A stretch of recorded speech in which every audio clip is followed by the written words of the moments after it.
Okay, thank you very much for the introduction, Anthony, and thank you very much to Andrew for joining me today to talk about Adorno. Um, I'd like to start, I think, by congratulating you on your very short introduction to Adorno that was published in 2022. As you say yourself, Adorno is notorious for the complexity of his thought and the obscurity of his prose. So I think providing such a comprehensive overview of his thought in little over 100 pages is quite an impressive feat. Um, and of course, many of the themes that you discuss in the very short introduction are treated in greater length in your earlier book, Adorno and the Ends of Philosophy.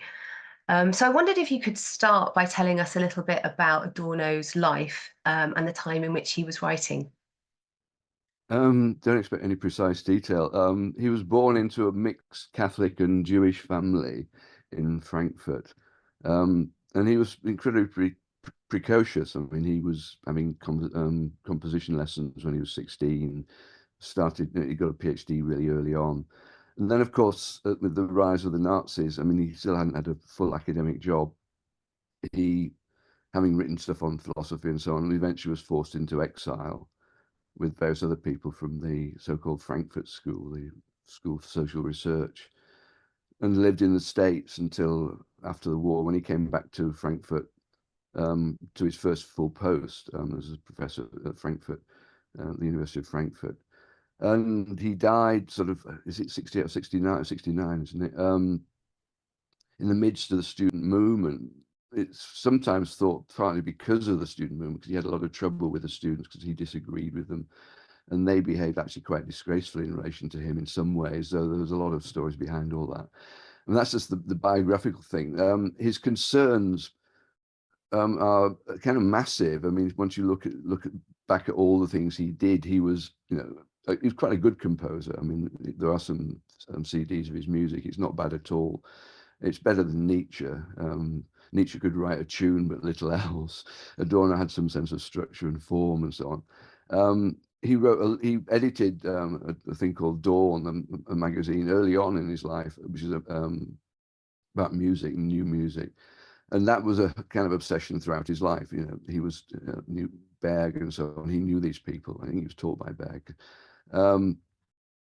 And made music central to his thinking in lots of ways. I mean, I think sometimes mistakenly, but he also was his PhD was on sort of Husserl phenomenology largely, and then he wrote his Habilitation, the German sort of postdoctoral thesis that people write to become a professor, on Kierkegaard.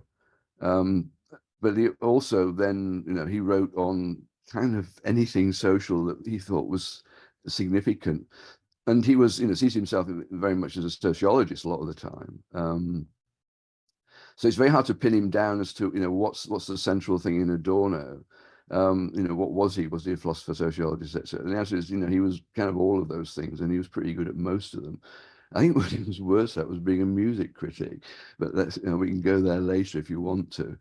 I think he tries to assimilate music into things where he just gets it wrong. I think history tells us that. And his concern is the pathology, in many ways, the pathologies of his age, because, he was forced into exile by the Nazis, and spent a lot of time, trying to figure out, well, what leads to things like that. And his central thought, I mean, which he comes up in his late work on negative dialectics, is, the main imperative for thinking and for morality is how do we avoid Auschwitz again, as it were, which has become rather more prescient than we hoped, given what's going on elsewhere in the world. I mean, it's not the same scale, but it's similar phenomena. So he's trying to understand, why does it go so wrong? And the bottom line, I mean, sorry, I don't want to go on forever. The bottom line in Adorno is very much, we have, the technology, the capacity to, solve huge amounts of problems about our relation to nature and our relation to each other. And yet the net result of that technology and so on has been, mass murder, genocide, etc. And a deep sense, which is now recurring, that something's fundamentally wrong with the way that the world's organized. And it's that sort of tension that between, we know more and more. And yet, why doesn't it work? And it seems to me really important for philosophy, because so much philosophy, especially in English, is obsessed with the theory of knowledge. And he wrote a book which was rightly translated, though it wasn't his title, it was Against Epistemology, and sees epistemology as a symptom of something, that it's not going to tell us the theory of knowledge. It's a mistaken view of what epistemology is. And yet philosophers, all over the world, especially influenced by the English tradition, English language tradition, are obsessed with the theory of knowledge. But why aren't they obsessed with why is it that knowledge doesn't seem to bring us on, in ways that it ought to be able to? That's his question. And that seems to be a far more important philosophical question. Yeah. I mean, in the opening of the book, of the very short introduction, you do say that the core of Adorno's thinking is in one sense quite simple. He asks why, instead of everyone being fed, clothed, housed, and living a tolerable life, we are faced with mass poverty, enduring conflict, and the devastation of the natural world. And as you say, we have the technological capacity and have had this for some time to meet these needs, but they're not met consistently. And some interpreters go further, I think, in emphasizing Adorno's commitment to the idea of human flourishing, right? So it isn't just about meeting material need, but he certainly seems very committed, I think, to the idea of, as he says in his lectures on metaphysics, for example, the infinite possibility, which is radically contained in every human life. And I think in your book, the way that you talk about, I guess, possibility and potential is very much situated in the possibilities of generating new ways of understanding and responding to the world, of creating new meaning, new forms of meaning. And I wondered if you'd like to talk about that a bit more, and if you can explain the link, if there is one, between the idea of human flourishing and our practices of sense making. Blimey. Yeah, I think the way to approach that is one of the ways in which human beings flourish is art, is aesthetic production of all kinds. And yet in the 20th century, and this is Adorno's sort of big focus, and some of this I think he gets dead right, art becomes more and more of a problem. That because the ways in which sense is made in a society where there's something going fundamentally wrong, which we'll come to later, I mean, why is that the case? Then can very quickly become ideological. So you think that this is a good way of making sense of things. And Adorno's warning the whole time is, well, are you sure that you're not actually contributing to destroying sense by doing this? So if you're attached to a certain kind of art, isn't it possible to that you end up sort of reifying it, turning it into sort of a thing that art can only be this way? I think he falls prey to this himself sometimes. And instead of art then becoming something open with this endless possibilities that modernity seemed to offer and modernism seemed to offer, it gets into the difficulty where his interest is in people like Beckett, where what's said increasingly disappears, and you say less and less because as a response to the fact that in the world what's being said is not helping, as it were, that somehow we're attached to forms of sense that that make no sense and that ultimately make no sense. And that's very much then linked to his view of Marx-derived view of what goes wrong in capitalism, i.e. the fact that the modern world objectifies things, and in one sense, part of the objectification is modern science. So you get more and more ways of classifying and predicting what things are and what will happen. But the other side of that is that also is modern capitalism's turning of everything in the world into a potential commodity. Something which is basically fundamentally the same as everything else. That's the fundamental thing in commodity theory, is that the point about commodities is that you can swap them, and it doesn't matter what you're swapping, because you have this possibility of making everything identical, which is precisely then that's what capitalism does. People run businesses, it doesn't matter what they're buying or selling, the main thing is that they should make money. And it's that sort of view where, therefore, you objectify more and more of what things are in the name of, well, precisely what? Because in the long run, this doesn't work, and we know it doesn't work, and it's going wrong massively again, as it were. And that's the interesting thing, I think, in relation to Adorno, is that, I mean, I've worked on him for since I was a student, or sort of postgrad student at least. That's a very long time, and I didn't write much on. I used him for things, but it was sometime around about the probably before the crash, because you could see the crash coming. I mean, I have an email that proves that I know this. So at that point, somehow Adorno suddenly thought this is all looking a bit like Adorno. I mean, something's gone fundamentally, systemically wrong. Mm.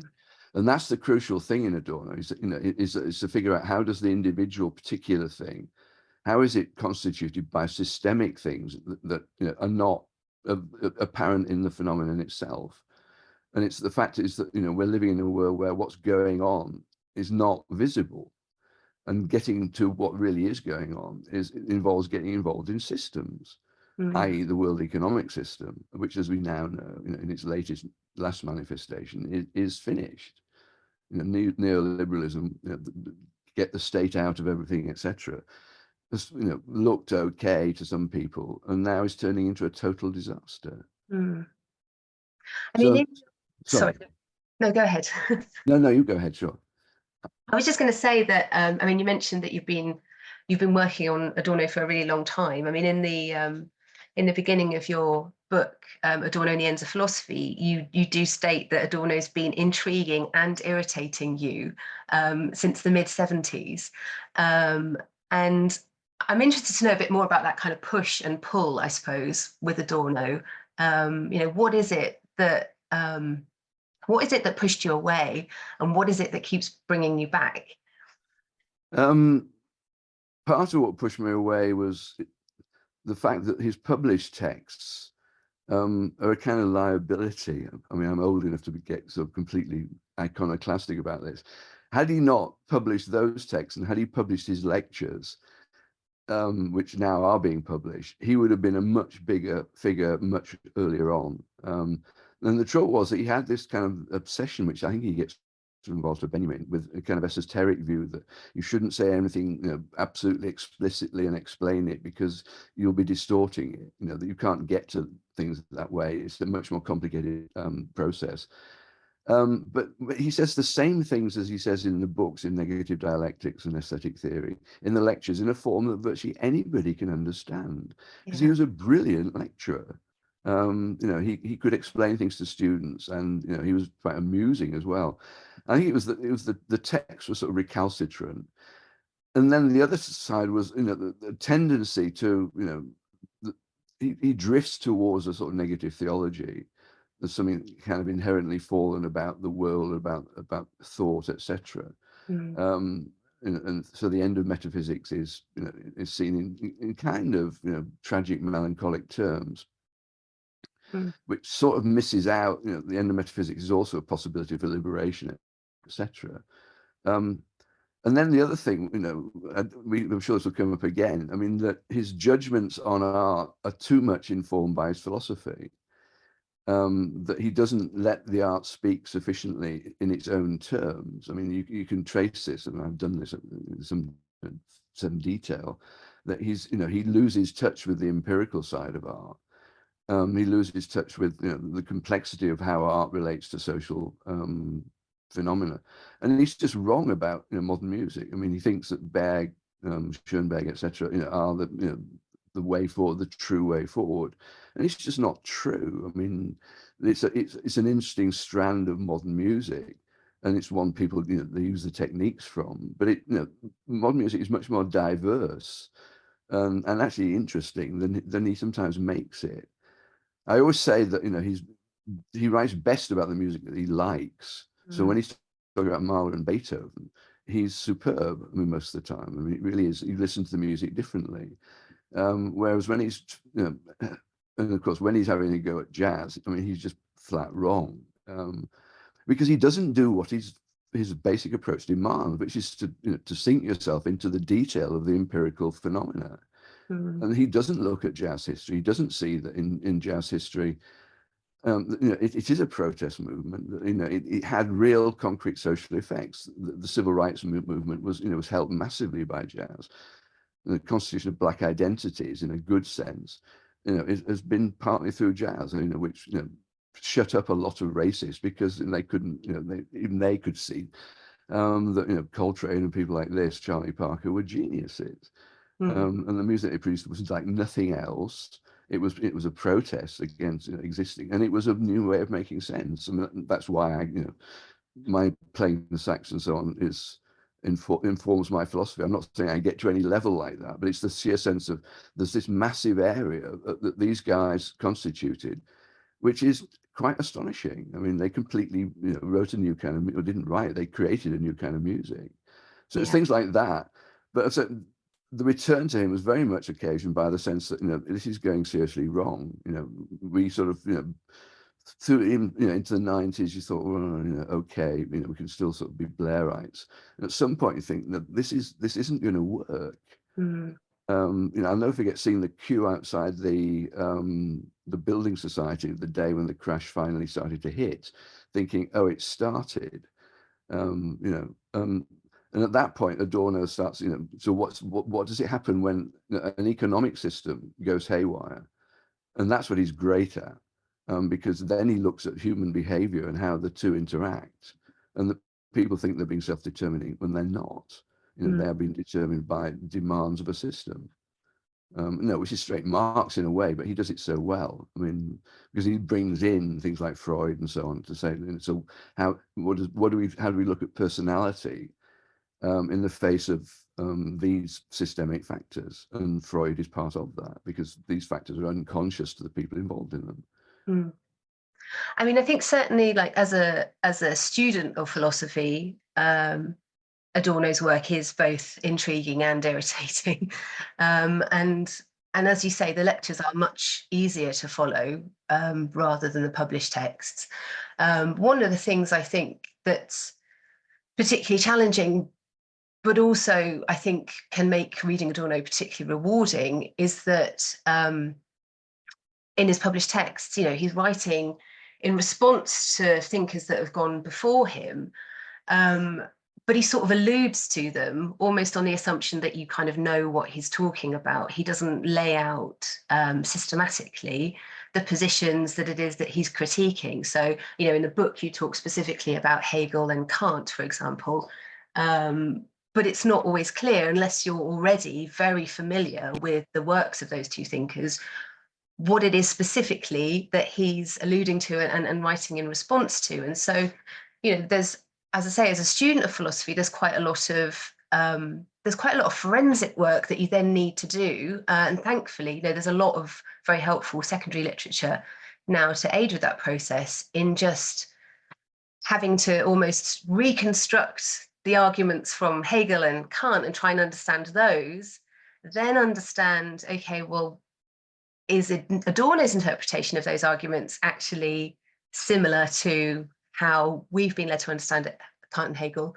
And then what is it that he's actually critiquing? So there's these sort of multiple layers, which if you just come to the text, on its own, then, something like negative dialectics, it is almost impossible to get through it really without doing an awful lot of work and going through it very slowly. But that can be a really rich process. And I think Adorno as a reader of Hegel is quite interesting. And particularly, I think the way that he encourages you to read Hegel and to think about approaching Hegel as you might approach listening to music, and thinking about the movement and the repetition of themes, and just thinking about the kind of experience that you might have with the text, as opposed to sort of going for it and looking for these sort of facts or clear ideas that you can pick out. And I found that very useful, both in my attempts to begin to understand Hegel, but also just more broadly, I think, as an approach to philosophy as a whole. And I know that's something that you've written about quite a lot, isn't it? The aesthetic experience of philosophy. Yeah, I mean, bottom line there is, is that philosophy, unlike natural sciences, doesn't come up with theories that gain, universal or near or effectively universal assent. And once you sort of think about that, you think, well, so if somebody's offering me a theory which is announced to X, um, there's no particular reason to believe that I can't find somebody else offering another theory that will convince me just as much, and so on. And at some point, you then start to think, well, so why, are you doing this because you're going to get to the end point and think, a la Timothy Williamson will know what sort of things there really are?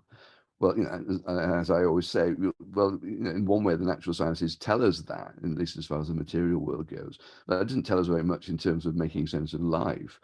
And so, therefore, the experience of philosophy it should be much closer to the experience of reading a great novel.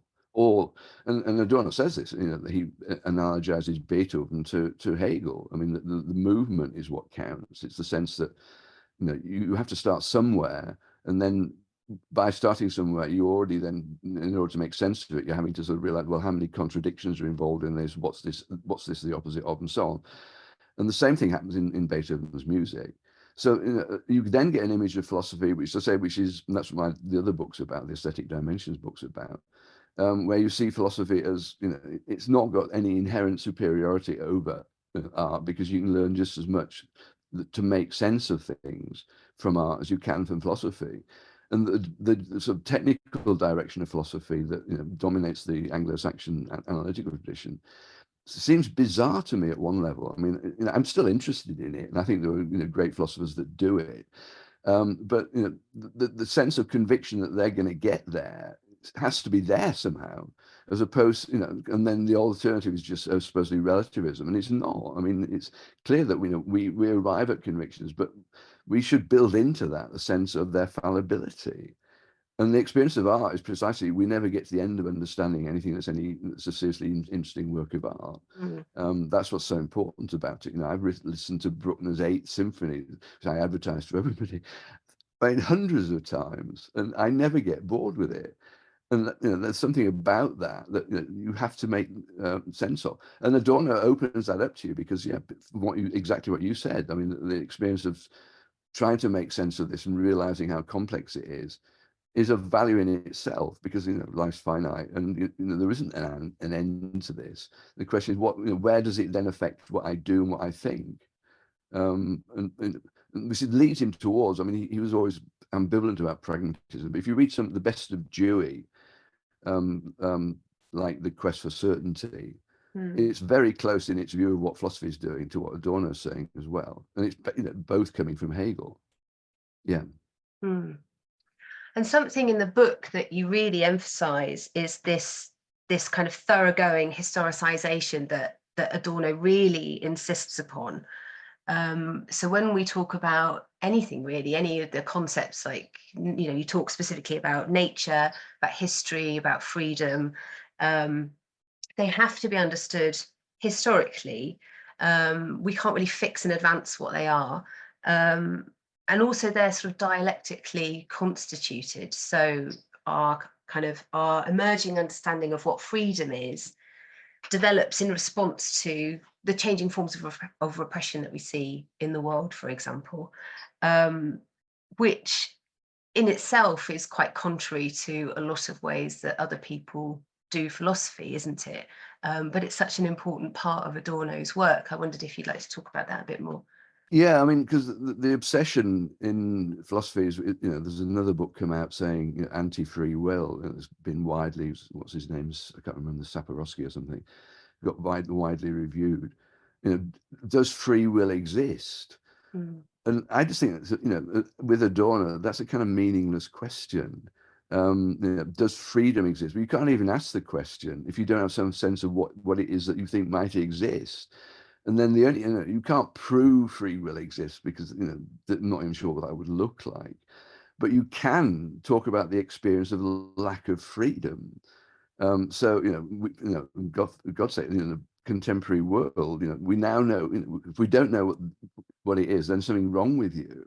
And so the question of free will, do we have this special capacity, which the rest of nature doesn't, to switch something on or off, seems to me kind of meaningless. I mean, there's endless debate about it. And once you adopt either side of the position, you're committed to so many other things that are also questionable. It seems to make far more sense with Adorno to say, well, look, can we look at freedom as an empirical question?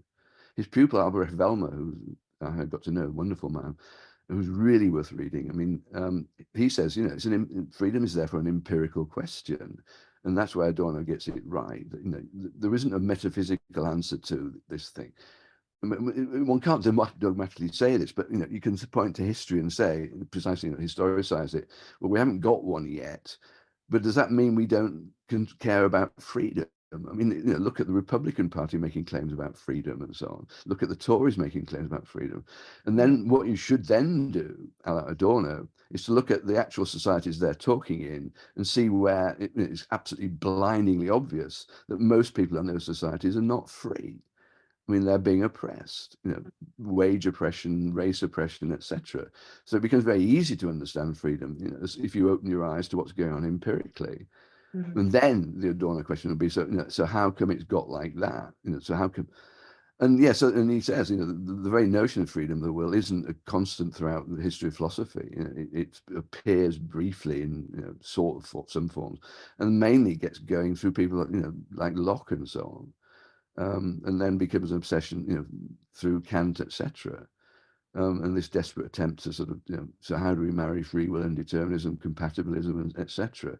Mm-hmm. And I just think any theory like that, well, clearly is not going to be agreed on because there's books every week virtually coming up with another version of it. Mm-hmm. But when it comes down to it, if you have a political view of philosophy, which in many ways I do, and so did Adorno, without reducing it to politics, then it's clear we don't have a problem about freedom. The problem about freedom is that most people are not free because they are being systemically denied information, etc., systemically exploited and so on. So that's the sort of view of philosophy that you get from Adorno at his best. And again, the lectures on history and freedom are much better than negative dialectics Mm-hmm. on that. The lecture on history and freedom, I think, is the best thing he ever did in some ways. Mm-hmm. And so that links very nicely then to this idea of social pathology. In the book you refer to these sort of numerous examples of pathologies of modern societies. I mean, why do you think it's helpful to frame the problems of society in this way, thinking of them as a form of pathology? Well, I mean, the phrase, I say I should have checked it because there is an Adorno CD-ROM where you can find anything, and I should have looked up, which won't function on recent Macs. I can't update my Mac system because, but you can look it up. But the thing, the term is useful because it precisely combines the social and the potentially natural. Pathology is something which you think of in terms of medics thinking in terms of natural biological processes. And social is precisely, so how do we conceptualize and act in relation to those processes? So that's a kind of neat summary of a key aspect of Adorno, which is precisely, how do nature and history relate? And he comes up with this notion of Naturgeschichte, natural history. It's a bit hard to translate, which he uses Marx for. I mean, very straightforwardly. I mean, he uses the economic and philosophical manuscripts really. The history of humankind is also the history of nature because we're part of it. And the idea that there's some sort of fundamental split from nature because we think and can conceptualize nature is mistaken. And that at a more sort of historical level, then that's also the fact that human society comes to function like the nature we're trying to get control of. That's his fundamental idea. Instead of creating freedom and ridding oppression, feeding people, etc., we also create mass oppression, because something about human society is like the nature it's trying to subdue, i.e. the nature of eat or be eaten. But that then takes historical forms because he's not saying there's no way out of this. I mean, because clearly we know there have been spells of history, Europe in the 60s, 70s, was doing a pretty reasonable job, with social democracy, etc., and declining poverty and so on. But we know what it looks like, and the question is why. Why does it become pathological? And that's systemic, as it were. That's down to the creation by Reagan and Thatcher, particularly, of a new economic model where you basically try and eliminate the state from so many functions that eventually end up with the chaos we're now getting. Yeah, I mean, I guess one of the criticisms, I guess, of thinking of it in terms of a pathology, a sort of malfunction or abnormality, is that there's like a contrastive idea going on there, that almost as if there is this prior conception of functioning, normal, healthy society, which and Adorno's work doesn't seem to provide that positive conception of what a functioning society would be, what human flourishing would look like, etc. So that then becomes a problem then if we're thinking about it in terms of pathology. I mean, yeah, I mean, he says it in terms of if you, I mean, there's that collection of essays called Education for Autonomy, and that's what he's saying. I mean, is that you could actually educate people to become autonomous, which means they won't be dogmatic. It means they'll be highly critical, aware of the fact that they can always be mistaken, aware of the ways in which their thought is influenced by everything from their own biology to the newspapers, etc. So there is a sort of positive view, which is that the only thing we can do, but it's a lot, is to figure out what makes people autonomous, and how does that work? And we do have examples of that, as it were, and he cites them sometimes, and he through the best of what he thinks about the art that he likes, but problem there, I know, but the sense of art being able to push the bounds of meaning in ways that make more sense of things. That's there as well, but of course that's what goes along with the fact that you've got to confront Auschwitz. This can go fundamentally and totally wrong, and so where there's no possibility of making sense of that. And that's the side of his view of art, which I can buy in a certain way, but you can't stay with it. Otherwise, you're not giving a view for the future, as it were. So yeah, there is this problem, and that's a slight link to this a certain kind of Jewish theological tradition of a ban on positive images of the divine, and he has a sort of ban on positive images of what it would look like if things were really working. You work towards that by being critical, and at times that drifts too, as I said earlier, a bit too far towards a sort of negative theology.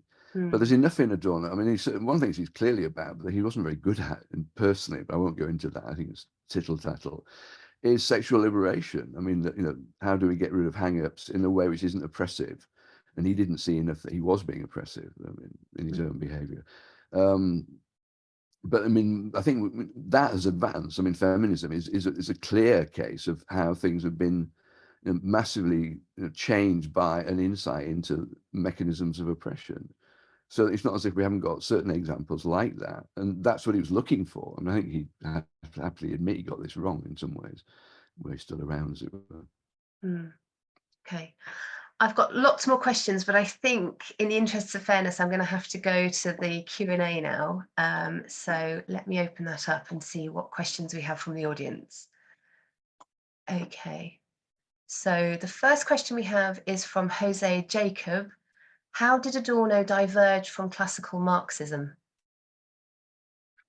How long have I got? Well, he clearly lost faith in revolution, though Marx, of course, did say that the trade union movement in England might actually obviate the need for a revolution. Beyond that, there isn't a simple answer to that. I mean, he cites Marx a lot, and I was just reading actually a passage in a lecture he gave, which I hadn't read before, which only came out fairly recently. where he says, as soon as I say Marx, you're going to think about the Eastern Bloc and, the kind of, what's he called it? He calls them Oriental despots, Putin, e.g. But that isn't what Marx is about. So he's very positive about most of what Marx is about through the idea of nature history. I mean, Marx is saying we are part of nature and we have to come to terms with that.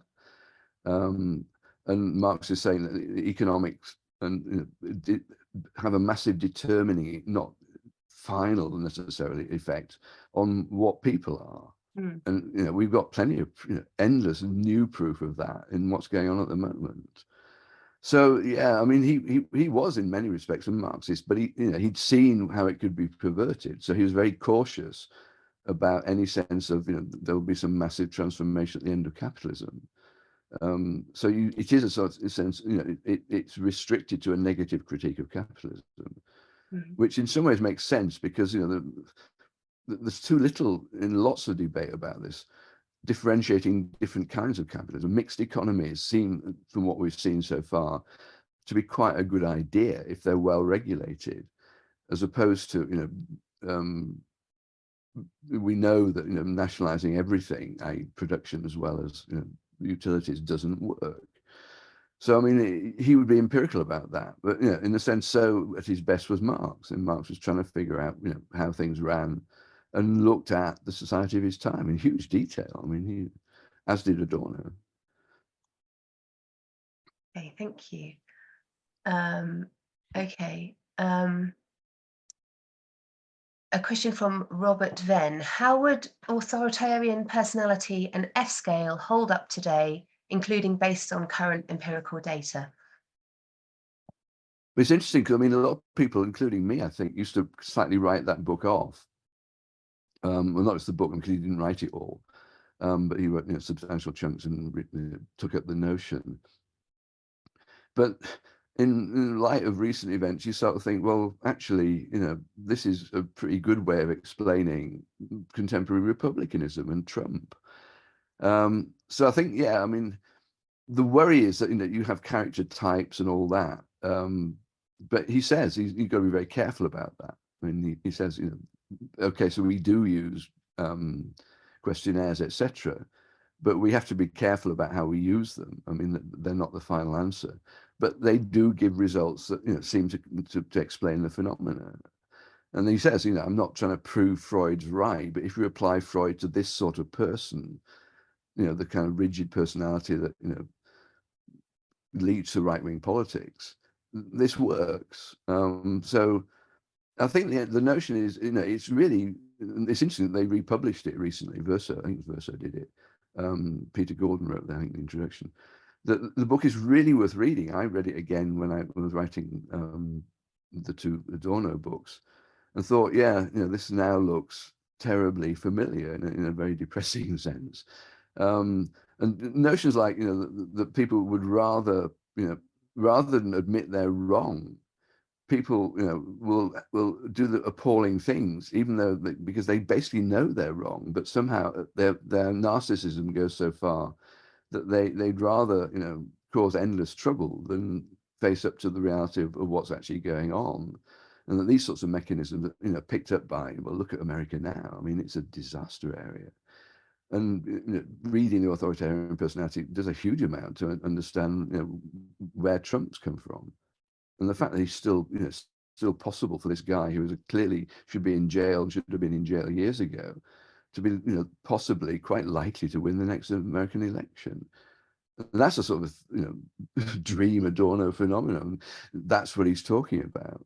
That that systemic total parts of the society as a whole are running things in ways which are completely out of rational control. It's madness. I mean, certainly in the book, you cite several examples of where people just seem to be continually voting against their own interests. So why would people who are economically vulnerable be voting for people who are giving tax breaks to billionaires and limiting access to healthcare, etc.? There's something very hard to understand about that, isn't there? Yeah, I mean, but that's precisely what Adorno's talking about in the authoritarian personality. The kind of those people have their own rationality, and it's the opposite of rationality, but it fits in with a system, so it kind of works for them. And moving them out of that system to look at the real world, that's what he's mainly about in that sense. I mean, he's in sociology. He's very empirical. I mean, he did a lot of empirical work in sociology, including on town planning in Bielefeld, believe it or not. I think it was Bielefeld. But you've got to then look in detail at what's going on in these people to understand how you might find a way to get them beyond what they're thinking. But it's so mad that you have to look at it systemically. It's so crazy that people will vote for their own demise, as it were, and can't see, despite all the stuff being available, that that they're doing that. I mean, the internet's the classic case of an Adorno phenomenon. If you have been well educated, that sounds pompous, but it's true. It's the most useful thing around. But systemically, it's now becoming a liability. It enables mass delusion to a degree that nothing so far has. I mean, just stick around on Twitter and talk, anything from vaccination to COVID or whatever, and see how craziness is being massively spread around the world by another technological marvel. And That's in the book, you cite the example of people in the emergency room, dying of COVID, and yet still denying that COVID actually exists. Yeah. Which is a very stark example of what you're talking No, I about. mean, that so struck me when I read it, and I thought this is, this is why I went back into Adorno, as it were. I mean, you couldn't give a better example of what he's talking about in the authoritarian personality. They'd rather believe something that they believed before than actually admit the reality of what's going on. And the question is, what is it in modern societies that encourages that? And that has to be done very carefully. I mean, it varies is the answer. And you've got to do the work. And he's always insistent on that.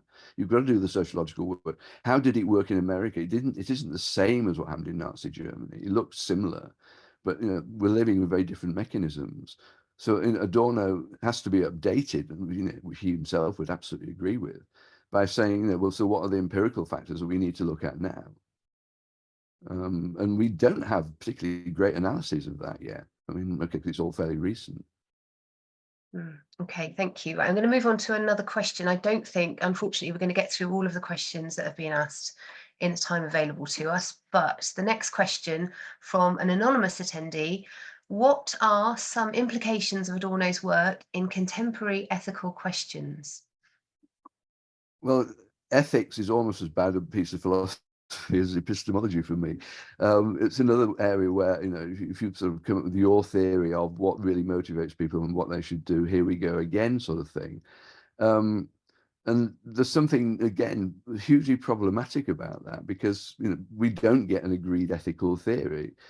So the first thing one does is to look at, so what gives rise to the kind of ethical theories that we do have, which again is a historical question. So, I mean, it's not, there's no sort of straightforward answer to ethical problems. I mean, expecting philosophy to give you them in any straightforward way. I'll read X's book and I'll know what to do. Well, even saying it sounds absurd. So that isn't how ethical life works. It's much more complicated than that. And what ethics is, again, is not a constant. I mean, it's changed from a theologically based society to what we've got now, as it were. There's a massive difference. So the lectures on moral philosophy are great on that. I mean, that's it's not, again, that he gives you an easy way out, but he makes you understand why philosophical ethics is a problem. The other very good book on that, which I used in the first Adorno book, is Robert Pippin's book on Hegel's practical philosophy, when he says, you can't understand this separate from historical questions. And so simply looking for an answer, should I do X or not X, and do I have the free will to do it, isn't understanding ethics at all. Yeah, so I mean, he's a deeply ethical thinker. I mean, that's what he's really about in a way. Is, what's a good life look like? He's more interested in that than punishing views of Kantian Protestant philosophy, and duty, etc. because as he says, that ends up with all you get is kind of negative sense of what you shouldn't do. And shouldn't we be looking at the things that you should do to make your life make more sense? So he's quite strict on Kant. I mean, he really does say, there's a big problem in Kant's moral philosophy, that if it consists largely in imperatives about what you shouldn't do because you need to oppress your nature, that is just, read that in Freudian terms. We know what happens with repression. It has bizarre results and often nasty results. But the question is, how do we deal with what we repress in ways that won't be repressive, but also won't allow us to behave like assholes, as it were. Yeah, and I think although he is clear that morality is complicated, particularly given the complex social situation we find ourselves in, we can't always know what is the right thing to do. There are certainly lots of wrong things about our society that we can very clearly identify. Yes, exactly. And resist against as much as possible. Yeah, because you don't need a philosophical theory for that, as it were, in any sort of systematic or totalizing way. Yeah, exactly. Yeah. I mean, the other thing he does say, which is really interesting, is that when it comes down to it, what people are obsessed with free will is what he calls the additional factors, is that why, given your beliefs about the world and how you should treat people, in certain situations you do what you do. And that at one level is kind of irrational. I mean, and there's nothing necessarily wrong with that, because that's something to do with what freedom is. I mean, he cites the July plotters against Hitler, who, one of them just said, it was wrong. We had to do something, even though we knew that we'd probably, die horrible deaths as a consequence. And that's one of his central examples. He uses that 2 or 3 times. Yeah. Yeah. I mean, certainly something that I'm thinking a lot at the moment, with regard to Adorno's ethics is the problem of moral cowardice. And how do we, is it even possible, I guess, or how might we approach the problem of balancing a kind of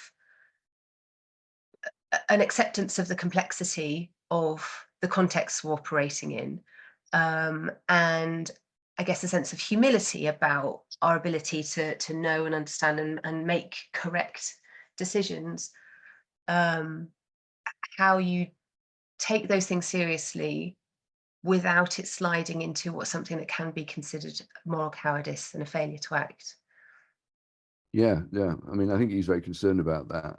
And again, I think that would come down to the education for autonomy. The more insight you have into it, the chances grow that you won't be a moral coward about certain things, that you'll realize that the line is drawn here.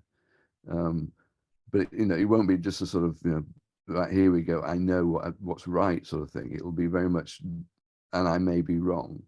And it's that sense of I may be wrong, which at his best, because sometimes he's dogmatic as hell, that we need to sort of build into the way we look at things. I mean, philosophically as well. I mean, what sort of philosophy does it look like? And so Adorno is best that is also at the same time admitting it may be wrong. Because the way that philosophy is done, I mean, everyone knows this from analytical conferences. It's a sort of, it's agonistic. It's, people standing for their position, which they hold with great conviction because they spent a long time doing it. But one misses the sense of, but at the same time, this might be wrong, and I have to build that in the whole time, because the world eventually may tell me that I've got it wrong. Okay, we've just got a couple of minutes left, so I'm afraid this is going to be the last question. And so I would love to hear more about Adorno's conception of hope in the tension of non-existent free will and still a struggle against capitalism. Blimey. I mean, in one sense, one of his major concerns is hope, but at the same time, the history is looking at is hopeless. I mean, that's what you've got to confront. And so it is a sort of paradox. This is kind of Kierkegaardish. It's a sort of sense that despite it all, you have to have faith in hope, but there's no reason to. And that seems to me that's roughly where he is with that. That we can't give up on hope, because if we give up on hope, then we give up on basically the future. And the hope for a better future is absolutely crucial. So yeah, I mean, that's roughly what I think you do with that. And there's a lot to, I mean, it can become, again, slightly proto-theological, but if you look at hope, empirically in relation to your, own experience, it's very hard to get by without some sense of hope. And that, is a crucial aspect of the way we think about things. And one doesn't think about it very much, I don't think. I mean, actually, I have to remind myself, hope is really important. That you've got to hope, that the worst things don't happen, etc. Because otherwise, the belief that we all know they can, but you also hope that they won't is absolutely crucial to staying sane, to be honest. Mm. Yeah, I mean, I think one of the really interesting things about Adorno's view on hope, very briefly, is that it seems that it necessitates an initial stage of despair, right? So you have to fully face up to the reality of the situation in which we find ourselves, which obviously for a lot of Adorno's writing is following the Second World War and the Holocaust.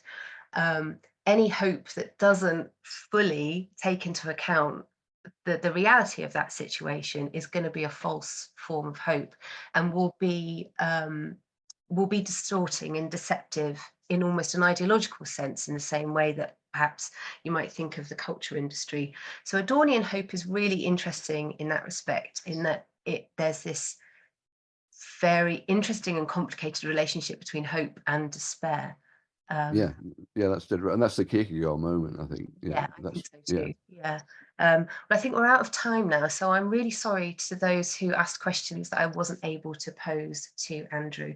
But thank you very much for your time today, Andrew. It's been delightful to talk to you about Adorno. I've really enjoyed it. Thank you. Well, thank you, because you've structured this beautifully, and because I was sort of thinking, can I get this all together? I haven't been working on Adorno much recently. It made it very easy. Thank you very much.